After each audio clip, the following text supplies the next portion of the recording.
What do you think the challenges are really about the sort of new Part L and moving into the Future Home Standard are from the point of view of sort of architects and specifiers and what the impact on their roles will be going forwards?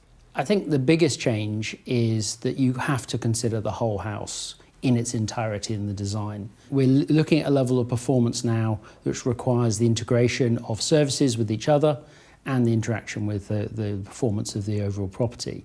So the days of being able to look at each individual element, whether that be a wall, a window, or the heating system separately, are probably gone. We have to look at the building in its entirety, how it's built, its details down to the individual junctions between building elements, as well as how that building is going to be serviced and what energy sources it's relying upon. That's by the integration of all those elements is how we're going to get the level of performance we need, and obviously create homes which are going to meet satisfactory requirements for the people who are owning them and ultimately live in them.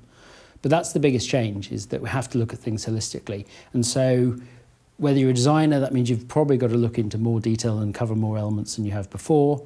But on site, we've also got to get out of some bad habits about making some changes on thinking it's going to be okay or a particular product is the same as another. When a change is made, we're going to have to go back to the designers and redo the calculations to see if that has a material impact or not.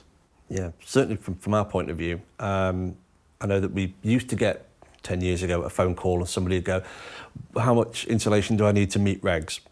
We don't get that phone call anymore. We now get people coming to us with a target that they've been given by a SAP and said, this is what I need to reach. What do I need to do to reach it? Absolutely. You have to do a whole building calculation, and any changes that are made, whether it be a detail, whether it be a product or a service, you have to go back and get the calculations redone. Otherwise, you could end up with a building that doesn't perform from a compliance point of view, but worse than that, might be leave future homeowners in a property that doesn't meet their requirements either.